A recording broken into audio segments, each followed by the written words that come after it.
Buonasera e bentrovati amici di Facebook e di YouTube per questa 111ª puntata di Alma Culturas, il nostro format dedicata agli libri e agli autori.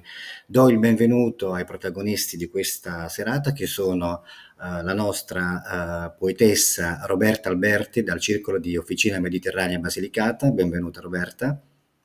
Buonasera a tutti, ben ritrovati.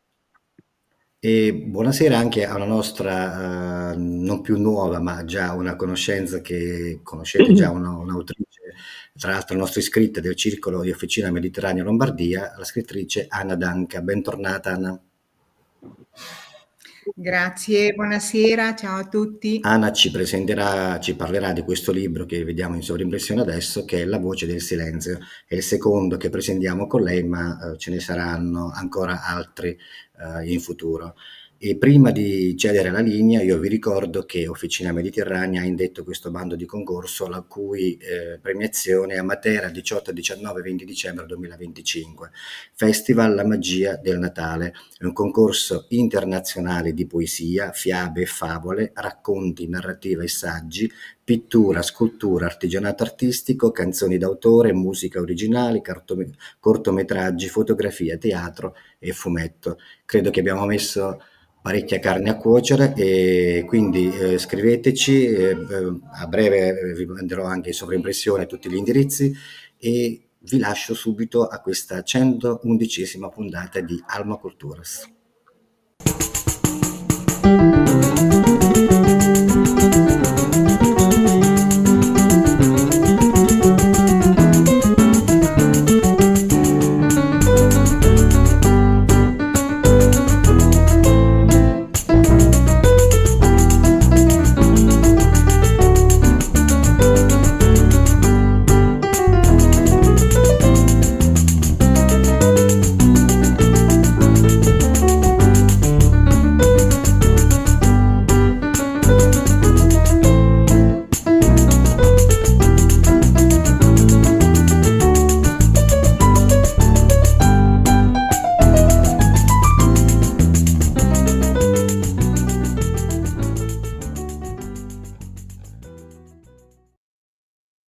Allora, benvenuti a tutti alla nostra rubrica. Saluto la nostra ospite, poetessa e scrittrice Anna Danca, il regista Donato e tutti gli ascoltatori che ci stanno seguendo tuttora e ci seguiranno, ci vedranno poi in differita. Carissima Anna, ci diamo del tu. Come ha detto Donato, presentiamo questo tuo romanzo La voce del silenzio. Ti ringrazio per la bellissima dedica. Pubblicato da Gilgamesh Edizioni. Allora, tu hai scritto una trilogia che praticamente sulla tematica le idee platoniche del bene, verità e bellezza.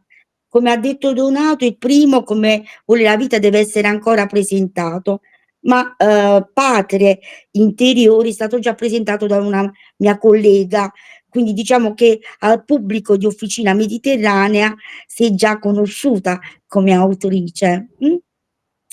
Comunque, il libro Voce del silenzio parla della bellezza. Anna, saluta tu con un particolare messaggio, piccolo messaggio, il pubblico di Officina e poi iniziamo questo nostro incontro. Ringrazio anche Donato per questa bellissima opportunità. Un caro saluto a tutti amici di Officina, a tutti coloro che si sono già collegati o si stanno collegando in questo momento sui canali social YouTube e Facebook e saluto tutti voi ascoltatori. Sì, La voce del silenzio chiude una trilogia seguendo i principi platonici del bene, verità e bellezza. Il primo romanzo tratta l'argomento del bene, la patria interiore che già abbiamo presentato ai nostri amici e abbiamo parlato della verità, la scoperta della verità, la nostra verità interiore. E La voce del silenzio vuole essere quel romanzo dove viene fuori tutta questa bellezza, questa voce bella del nostro interiore. Ecco. Il testo all'inizio si presenta come un diario, con il desiderio di scrivere su carta qualcosa di intimo, personale, ma poi la struttura cambia e assume proprio le caratteristiche di un romanzo, quindi titoli, capitoli, eccetera. Raccontaci brevemente com'è avvenuta proprio la stesura. Esatto, in realtà io non avevo in mente di scrivere un vero diario, perché un po' mi sentivo, cioè non l'ho mai fatto fino a questa età adulta, ecco, ma volevo scrivere le cosiddette lettere, se possiamo chiamarle così, sulla carta, perché quello che io sentivo il bisogno di dire, non potevo dirlo a nessuno per strada. Ho provato con mia mamma a raccontarle qualcosa, ma lei subito cominciò che non devo prendere in considerazione tutte queste stupidaggini, quindi tu devi lasciar perdere. Ma io dentro mi sentivo sconvolta de certi cioè cose interiori. E dopo aver provato con la prima lettera, infatti, che è in 2017, dopo aver scritto la prima lettera, ho trovato una leggerezza e mi son sentita, ho preso il coraggio. Ecco, sì, Ho si preso vede. la fiducia, perché vedendo che il foglio veramente mi aiuta, mi ascolta e non mi giudica, Giudica. mi ascolta e basta. Quando avevo questi momenti i cosiddetti, li chiamano, no, nei sogni, le cosiddette visioni notturne. Quando mi sconvolgevano troppo forte queste visioni, per vedere se son vera, perché magari pensavo che fosse veramente qualcosa di soprannaturale, qualche malattia alla fine le pensavo tutte, no, mi mettevo subito a scrivere. E scrivendo prendeva forma tutto quello che io avevo da dire e mi sentivo bene. Mi sentivo bene, poi in un secondo momento ho deciso: "Ma se io provo queste cose, forse è meglio che parli tu, amica mia, della pagina, no, dove c'è quel dialogo". E io questa amica la chiamo proprio la pagina bianca, la chiamo Joy, perché Sì. era quella gioia che io sentivo nell'animo e avevo bisogno di dirlo a qualcuno, ma uno che mi ascolti, non che mi inizi a darmi dei consigli, giudizi e robe varie. E così, dopo, quando ho preso questo coraggio, ho visto che non succede niente se scrivo, dico: adesso ti racconto tutto quello che mi è successo". Poi ho cominciato a fare tutti altri racconti che si trovano naturalmente Il nel testo. sì. Le date sono, diciamo, un punto imprescindibile di un diario, no, il tuo inizia, come hai detto prima, nel 2017 e poi si interrompe per 7 mesi. Questa cosa mi ha suscitato una domanda: perché? Poi viene ripreso a gennaio del 2018. Come mai questo lasso di tempo? Cioè questa gioia iniziale si è fermata? Si è fermata perché quell'anno, quell'estate, sono andata a trovare mia mamma e l'ultima notte prima della mia partenza per rientro in Italia, ebbi una visione del genere, ma una forte, in cui io quello che avevo sognato e visto anche che il sogno era talmente reale che io, subito scesa dal letto, sono andata a dirlo a mia mamma. Mia mamma, un po' come Tommaso, se non vedo io non credo, ecco, ha iniziato dicendomi proprio testuali parole, dice: "Ma lascia perdere, ma non prendere in considerazione queste robe". E l'argomento si trattava della mia sorella che doveva avere una bambina, e ho visto anche la bambina, avevo sentito anche che nome dare, Maria Beatrice. Quando io ho raccontato queste cose a mia mamma dice: "Ma va via da qui con tutto queste, no, no, no, non prendere in e io lì mi son bloccata. Son Ecco. rimasta bloccata perché ho detto: "Vuol dire che c'è qualcosa che non va". Ma fatto sta che a novembre, questo era successo a fine agosto, a novembre mia sorella va, dopo 8 anni che non riusciva a avere una gravidanza, da mia mamma e le dice che incinta di 3 mesi avrà una bambina. E da lì mia mamma mi chiamò subito via telefono per dirmi: credevo, ma non proprio così, non così". E da lì poi ho ripreso, infatti a gennaio, subito passate le feste, ho cominciato proprio con l'animo sereno e per un po' per non dimenticare, ma anche per momenti gioiosi che io li vivevo durante il sogno. Ci sono varie domande che poi col tempo o risponderemo o risponderai tu direttamente dopo Sì, sì, la sì. diretta. Come per me, diciamo, anche per te scrivere è una forma di catarsi, di liberazione. Da quali catene ti ha liberato la scrittura? Infatti la scrittura mi ha fatto rinascere. Io Bello. tanti hanno letto il secondo libro, poi arriveremo a parlare anche del primo, dove in realtà c'è il mio ingresso, ecco, nel mondo della cultura. Vengo da un passato molto pesante, vissuto sotto il regime con vari eventi abbastanza pesanti, forti, che io fino al primo libro, anche nel secondo, per chi legge, si percepisce la paura di dire col proprio nome certe cose. E fatto che io scrivendo, arrivando al terzo, mi sono veramente liberata di quella paura che mi seguiva dal passato.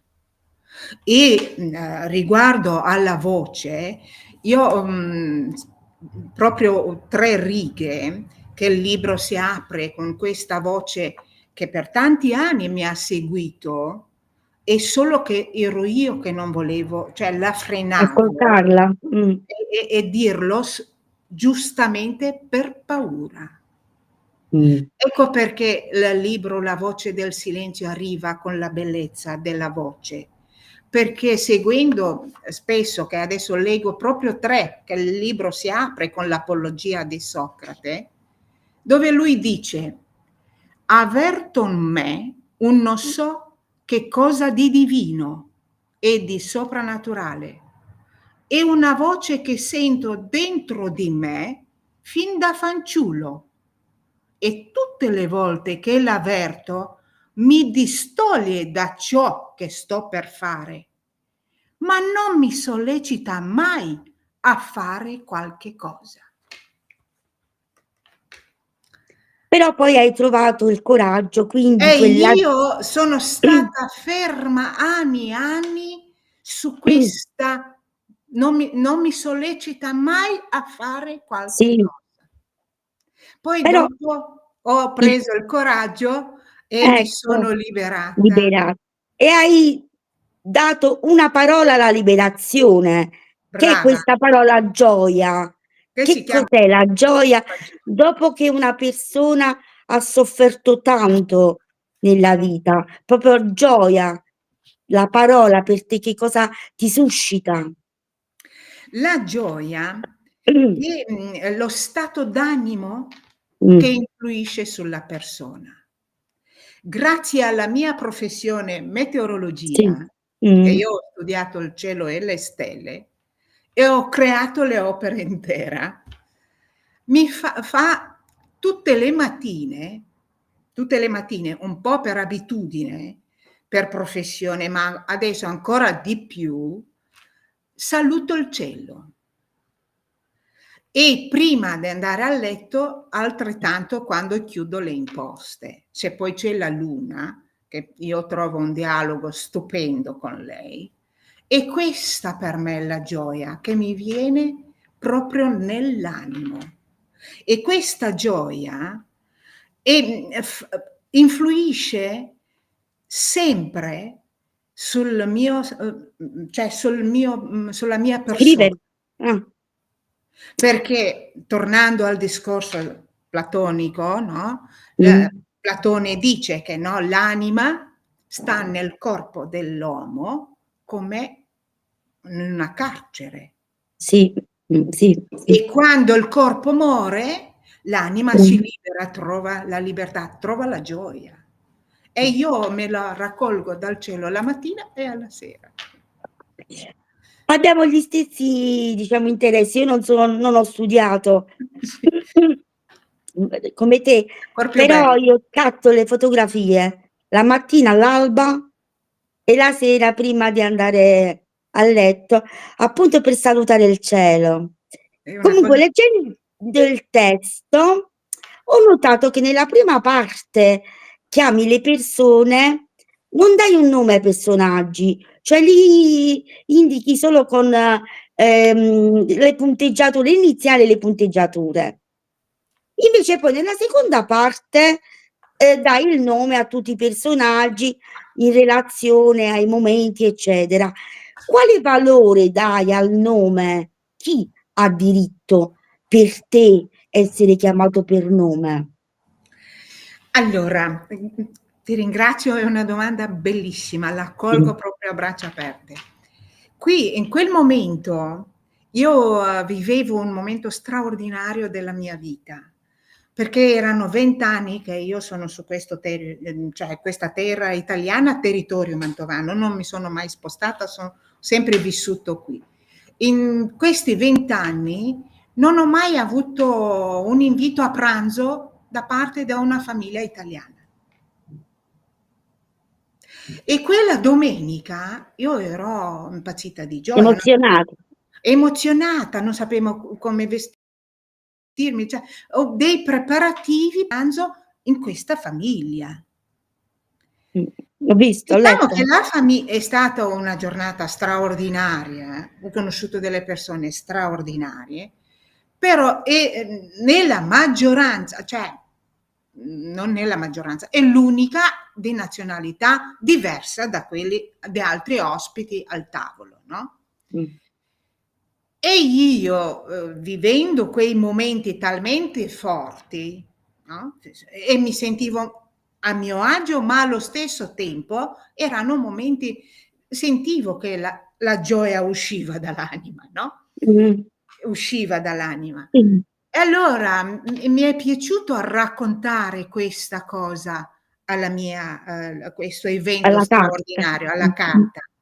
Però Mh. la famiglia, le persone non hanno voluto per privacy, Ah, non ha ah, voluto di citare il nome, che a me io cioè ho accettato senza per me non è stato anche se un po' non cambiava niente, cioè che i nomi sono anzi, sempre nomi, doveva anzi essere un forse onore, esatto. scusi, un Poi onore per loro. esatto. Poi riflettendo con l'occhio del cristiano, ho detto che Mh. magari loro hanno voluto offrirmi un pasto, cioè giungere a un posto a tavola, dal Mh. punto di vista cristiano, ma nell'anonimato. Mh. Quindi ho cercato di darmi una ragione da sola, diciamolo così, ma è andata bene così. Diverso invece nella famiglia dove sono capitata per caso a Modena, in quel viaggio notturno, dove le persone erano di nazionalità straniera, che per loro era naturale avere una persona, ospitare una persona. Tutte le cose ne erano tutte naturali per loro. Io ero quella che cercavo e continuavo di ringraziare a loro per l'ospitalità, e invece loro, molto premurosi, ringraziavano a me che ho accettato di andare e condividere il tavolo con loro. E lì ho trovato 2 punti che penso che dobbiamo lavorare molto su questo. Perché dopo per uno, cioè da una parte e dall'altra, e da uno parte naturale, dall'uno in anonimato, che non c'è vergogna, non c'è motivo, cioè non bisogna vergognarsi di aver ospitato una persona di altra nazionalità. Anzi, e che la inviti a fare se poi alla fine deve essere restare in anonimato?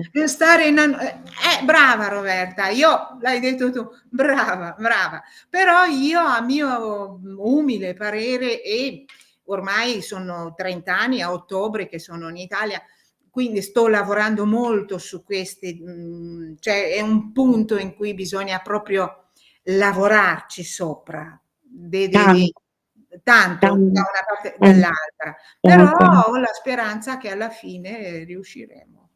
La speranza ci guida sempre. Sempre. Al capitolo 1 col titolo Vita e mistero, racconti il viaggio verso il comune di Follo nel 2016 e vai a presentare questo primo libro, Come vuole la vita, il tuo primo libro, il tuo primo romanzo. Ho trovato una cosa geniale, perché tu racconti un evento passato in un libro nuovo. È stata una scelta o è capitato così? Scelta. È stata una scelta, sentivo la necessità di condividere con tutto il mondo la notte in cui ho accettato la mia voce interiore. Perché era proprio quell'evento è stato talmente ricco di misteri, sia all'andata che al ritorno, che io tuttora non me li spiego, non riesco a capirle, ma l'ho visto come come una prova, se possiamo chiamarla così, che incontravo sempre di ostacoli, no? Che io dicevo no, torno indietro. Quando prendevo la decisione di tornare indietro mi veniva la soluzione. Quindi bastava solo dirmi, non aver paura, va avanti, non tornare indietro. Poi al ritorno, quella notte quel treno che ero solo io il capotreno, proprio, guarda, lo leggo subito la frase per così, cioè lo sguardo attraverso il vetro resta fisso nel cielo, cercando la mia stella. Eccola, è proprio lì dove mi aspettavo. Si chiama, e l'ho chiamata, Speranza. Ma quanto sei bella stasera! Tu brilli più del solito. Continuo a guardarla. Sento come il calore della sua luce mi sta coccolando. Dopodiché, in pochissimo tempo, mi addormento. E in quei 5 minuti, quanto sono riuscita a dormire, che poi dopo sono arrivata a Parma, ho capito tutto. Ho visto sfilare la mia vita tutta e ho detto sì, ho accettato che da oggi in poi non combatterò per dare ragione alla voce da fuori, darò ragione alla voce da dentro. Hai avuto la svolta. Ho avuto la svolta. Nel testo racconti tante esperienze di incontri che hanno lasciato il segno nella tua vita. Sì, Citi solo una volta però tuo figlio. Invece verso la fine, le ultime pagine le dedichi, una alla paginetta dedichi alla tua famiglia, proprio per dare un cenno. esatto. Descrivici al tempo dei racconti, diciamo, rientravi sempre a casa in una casa vuota. Descrivimi la sensazione di entrare in una casa e non ti aspetta, non ti accoglie nessuno. È difficile, è molto difficile. Quella paginetta è un estratto di un incontro molto pesante, forte. Mh. Momento in cui, per quello che dicevo che ho accettato la voce, ho litigato proprio, ma forte, perché mio figlio è stato colpito da un tumore Tumore. Sì. e io nei momenti in cui vedevo ormai alla fine, volevo togliermi la vita. Ma prima di farlo, qui c'è il lago, no, lungo lago, ho fatto un urlo al cielo, proprio dico: "Cos'altro vuoi da me? Mh. Se tu, lassù, tu cos'altro vuoi da me? Lo vuoi? Prendilo, prendilo, ma non mi tolgo la vita. Ti chiedo solo di aiutarmi a non perdere la ragione." Mh. E questa è una presa di coscienza profonda, Molto un profonda. superare il male, il dolore. E Infatti quell'urlo liberatorio ha mh, fatto sì che io mi avvicini alla scrittura, mh, ancora più di quanto desideravo, aprire tutto l'anima sulla carta e mh, anche, prendere atto che alla fine devo lasciar le cose, cioè le cose devono seguire il loro corso, perché se io mi metto in mezzo non risolvo niente. Infatti è mio vero. figlio sta bene, non ha superato tutto e la paginetta dedicata a mio figlio. Poi riguardo la scrittura a casa vuota, Mh, il problema è che quando io scrivo, in realtà non sono sola. Cioè ho tanta gente, tanti personaggi, racconto tante storie, parlo con tutti. Quando metto giù, perché io scrivo molto a mano, mh, quando chiudo il quaderno e mi ritiro in camera da letto, per forza che la casa è vuota, no, non c'è nessuno. Però in quel vuoto, che possiamo chiamarla la solitudine, mh. quel vuoto mi aiuta a crescere, a a lavorare la memoria.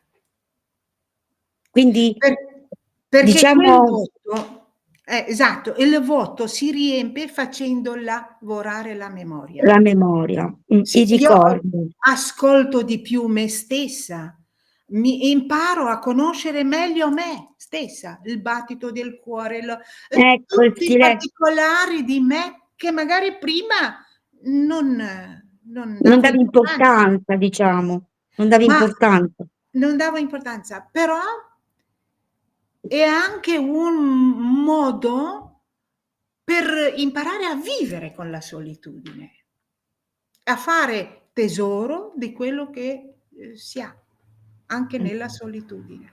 è vero. Una dolce narrazione pervade tutto il testo, di una donna fragile, come ci hai accennato,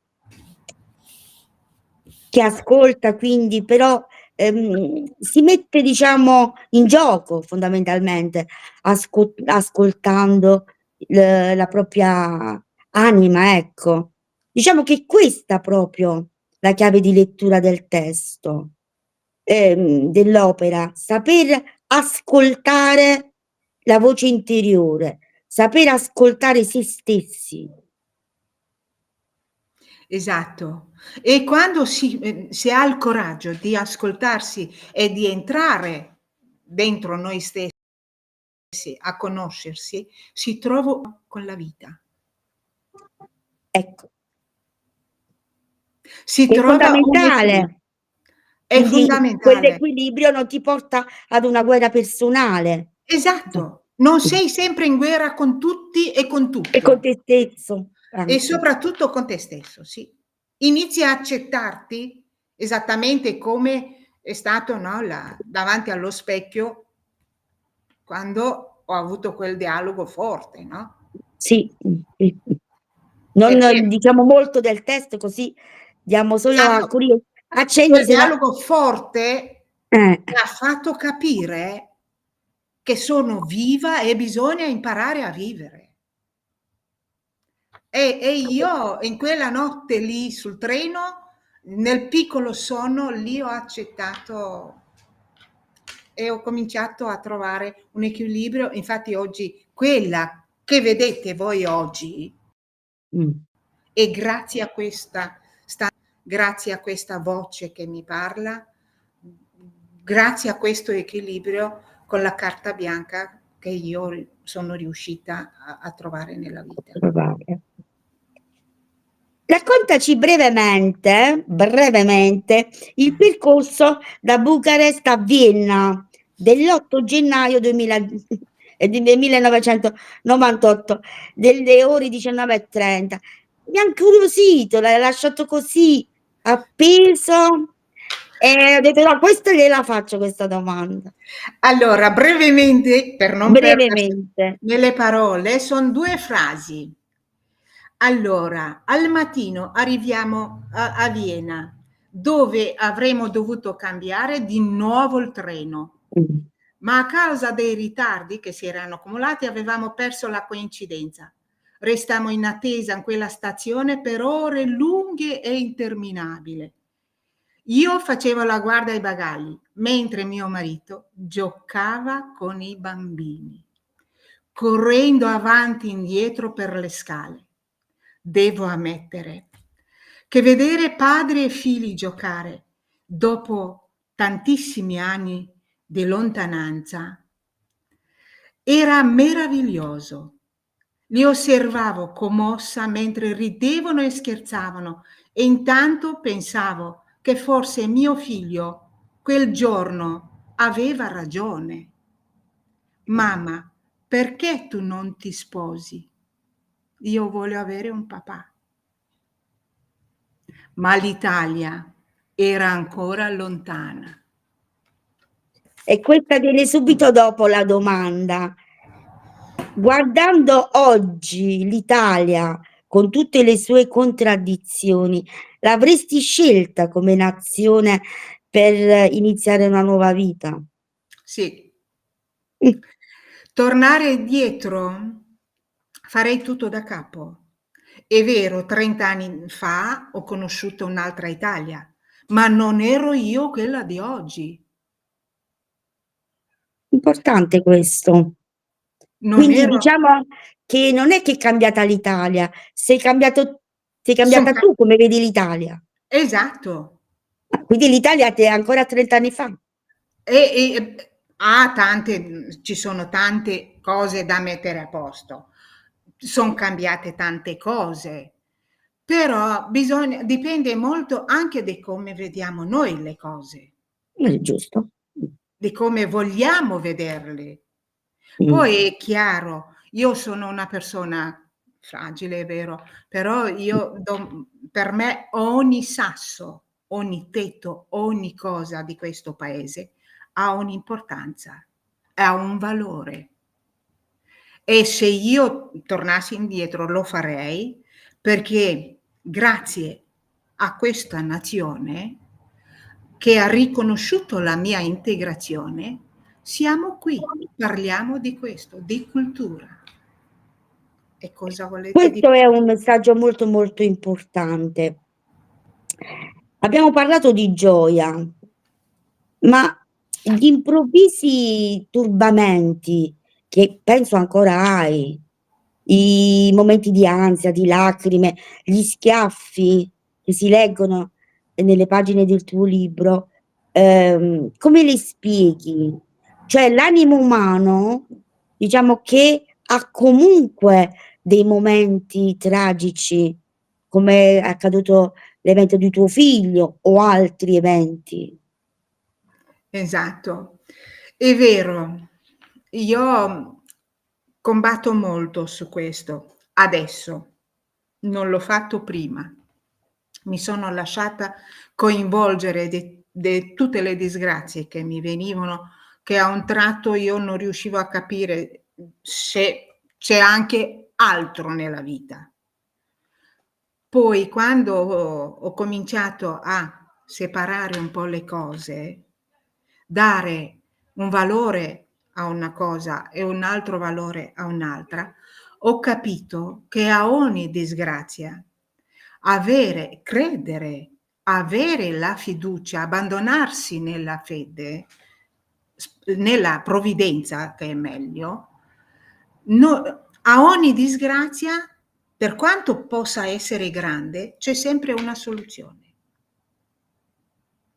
È impossibile che non abbia un risvolto quella. Ogni cosa ha la sua soluzione. È un messaggio. Se la malattia ci ha resi forti, ci fa crescere, ci fa responsabili delle nostre azioni, che forse adesso, da tutto il mio percorso, io sono attiva in 4 associazioni di volontariato. Appunto, proprio per questo, perché mi rendo conto che non tutti hanno la mia forza e la mia volontà di superare. E se io sono riuscita, forse come segno di gratitudine vado a aiutare a dare una mano a quelli che magari non sono tutti forti, non riescono a superare, ma non che non vogliono, ma vedendo non riescono, sì. Forse vedendo te acquistano anche quella consapevolezza, quella forza.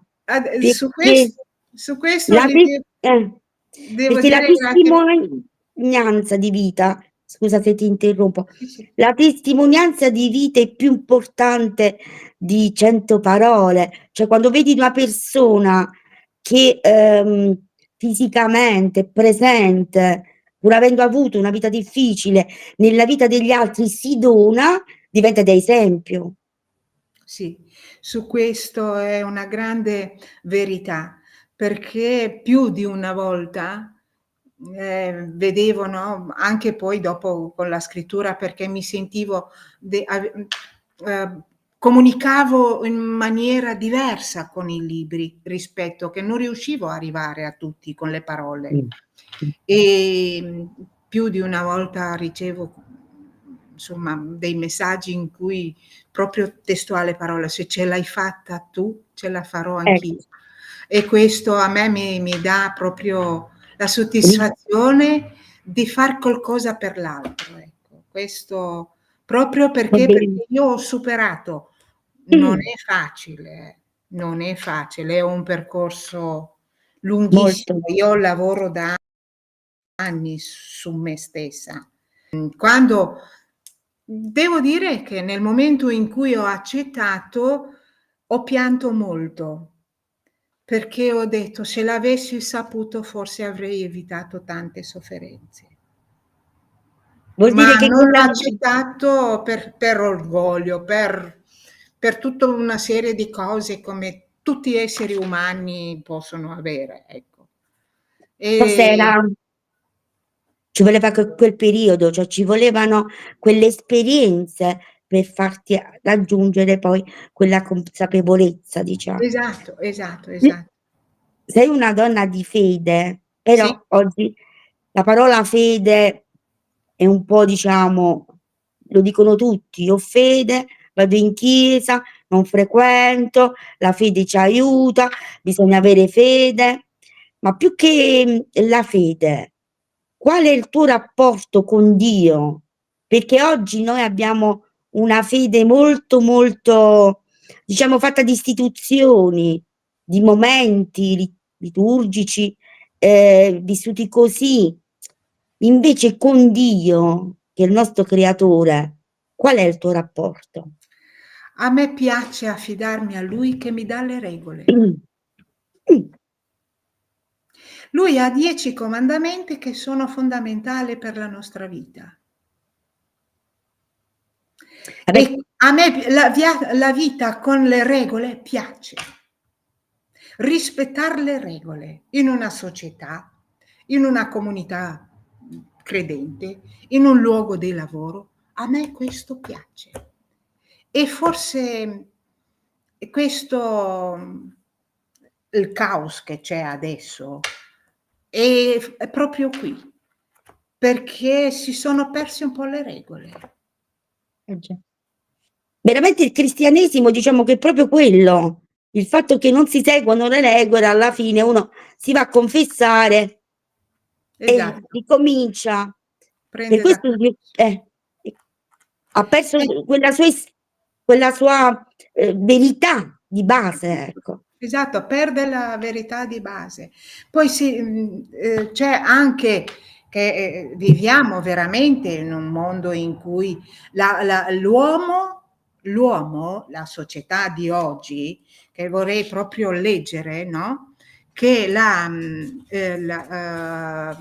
secondo, che lo trovo subito, allora, seguendo sempre il principio di Platone, dice: la bellezza sta nell'anima e corpo. Finché abbiamo un corpo, siamo morti, perché fondamentalmente la nostra anima è mortificata e con la morte del corpo l'anima viene liberata dal carcere. Nell'era moderna, sarebbe che l'unico concetto di bellezza degna sia la bellezza esteriore, fatta di forme ideali, conformate alla moda e diffuse e trasmesse sui social. Ecco, penso che l'uomo, oggi, l'umanità, ha dimenticato di curare la bellezza dell'anima, perché la bellezza del corpo e l'anima vanno di pari passo. E per averle bisogna avere delle regole, secondo me. Quindi, sì, no, secondo me sono d'accordo. Quindi diciamo coltivare sia l'aspetto fisico, quindi, e anche l'aspetto spirituale dell'umanità. Questa Perché era la domanda. la nostra, parliamo della nostra nazione, Beh, dell'Italia, logico. perché tutte queste bellezze che ha il nostro paese le ammirano tutti, perché chi è stato prima di noi ha creato la bellezza dell'anima, la bellezza del corpo, ha creato la bellezza del creato. Adesso sembra che conta tutto zero.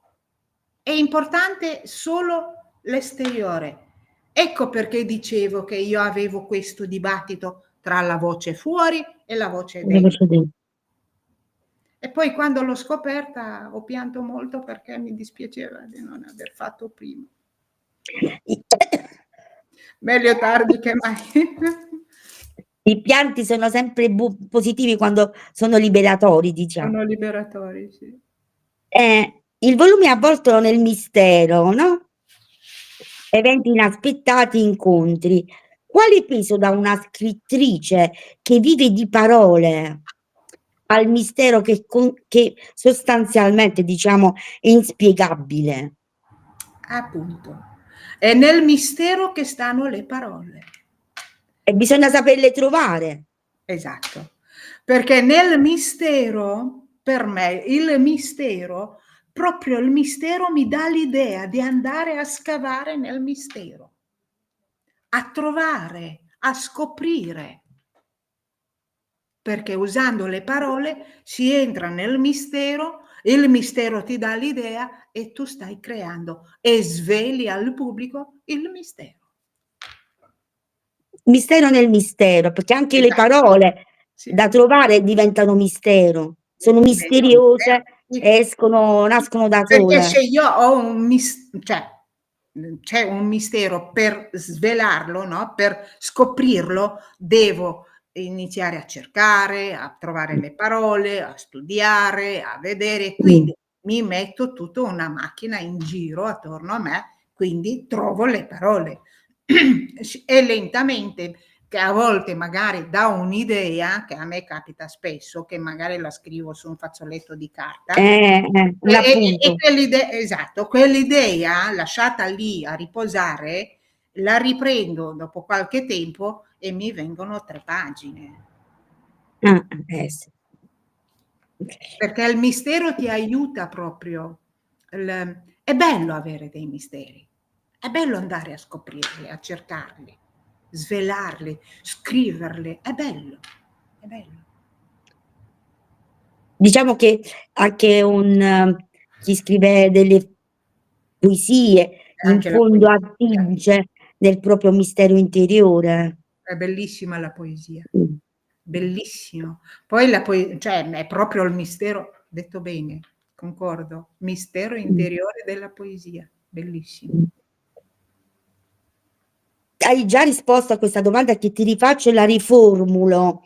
Quindi si può trovare un equilibrio, Sì. tra essere e la voce interiore, tra Esatto. diciamo psiche, mente Esatto. e voce L'anima. interiore. Sì. Però bisogna lavorarci. Bisogna lavorare. Io ho lavorato moltissimo su me stessa. Devo dire che ho cominciato da quando i piccoli segnali li avevo intorno a 23, 24 anni. Dopo, con l'età, con la vita, dopo, come dice mia mamma, lascia perdere, no? E non dare importanza a tutte queste cose. Poi col tempo ho cominciato ad andare a lavorare un po' a fondo, perché non mi sembrava, qualcosa, cioè mi trovavo troppo evidente la cosa, che diventava di quello che sentivo nella realtà, e ho sentito il bisogno proprio di lavorare con me stessa. Poi lavorando sopra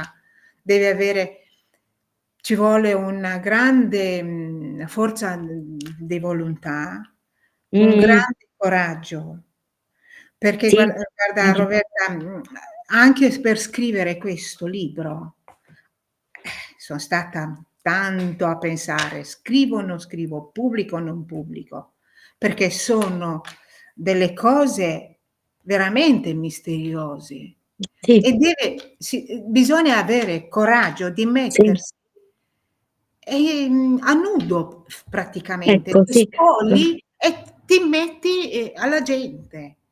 E forse anche questo è un piccolo mistero, Mh. E forse perché mettersi incuriosisce.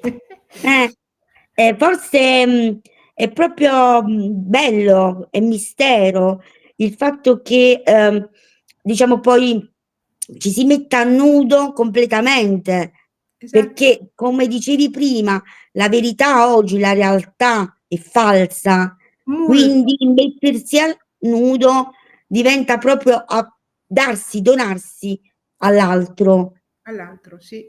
Mh. Allora, stiamo diciamo verso la fine. Le cose belle finiscono presto. Grazie.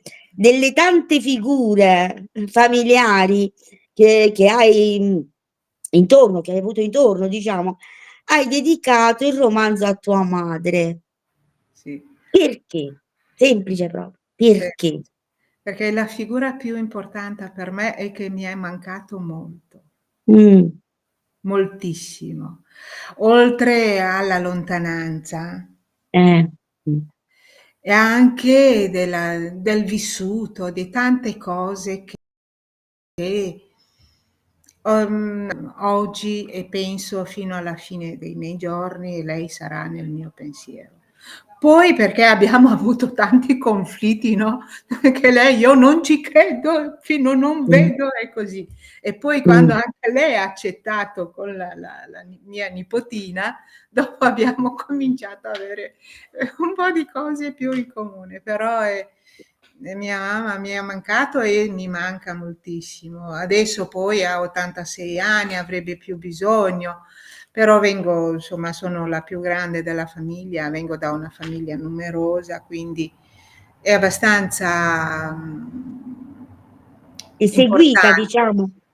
Sì, sì, è una figura molto importante, sì, sì. Beh, Poi dai genitori, diciamo, si amano a prescindere, però molti genitori sono, diciamo, ci si viene sempre, come dire,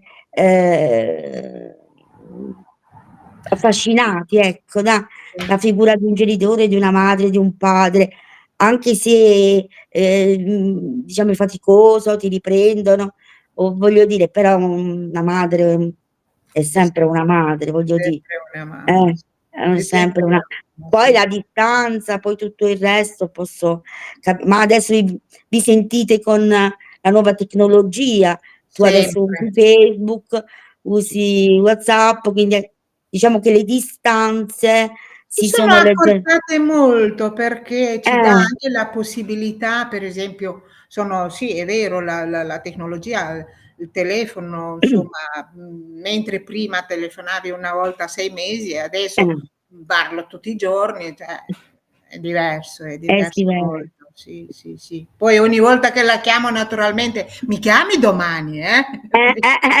Diventa un appuntamento poi Assolutamente, fisso. sì, sì, Io ti sì. ringrazio. Ti chiedo l'ultima Grazie. domanda. Ringrazio tutti, scusate se non abbiamo risposto ai vari messaggi, ma giustamente Ana, andrà sul profilo, sulla puntata e potrà rispondere alle domande dei nostri amici. Meglio direttamente l'autrice che risponde. Ringrazio tutti, Donato, la regia, Officina Mediterranea, Ana. Vuoi lasciare l'ultimo, non lo so, l'ultimo messaggio? Progetti per il futuro? Sì, i progetti di futuro, sto scrivendo il quinto libro e preparo la settima ristampa del primo romanzo e spero di arrivare con la presentazione ai amici di Officina e tutti gli altri che ancora non lo conoscono.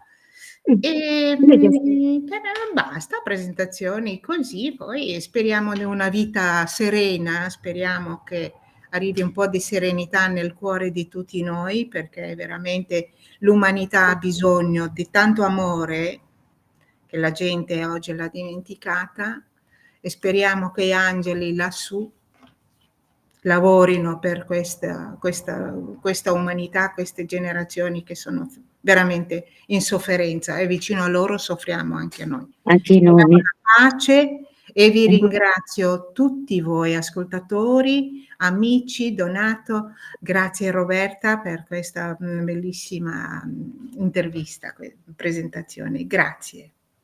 Grazie a te per aver accettato il nostro invito. Io sono onorata perché tu hai preso anche tanti premi, quindi sei una scrittrice famosa.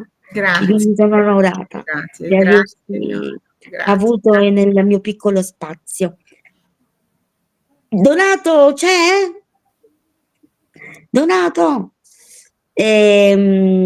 Ricordo a tutto il concorso di Natale di seguirci sulla pagina di Officina Mediterranea perché stiamo facendo anche altre attività.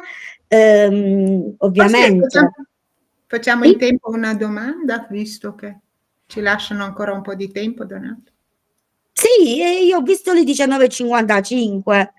Ah, Allora, mi avevi detto prima, che scrivi da circa 10 anni, quindi sì, non è proprio molto, molto tempo. E poi il rapporto con la lingua, come l'hai superato? infatti anche con la lingua devo dire che l'ho studiata grazie al volantino.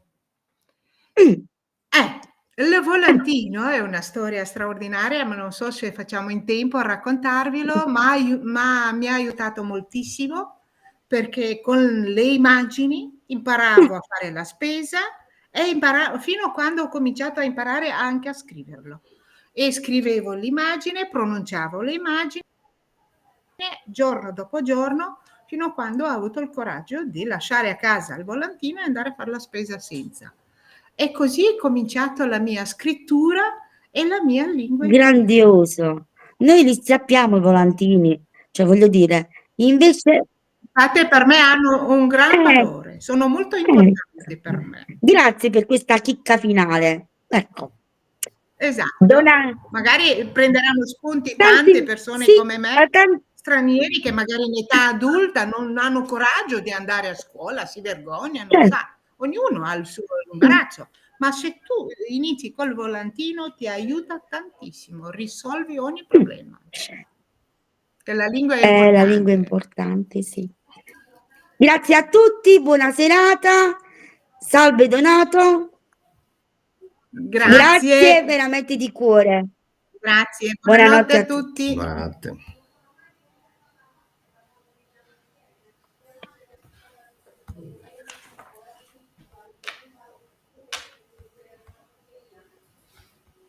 Sì.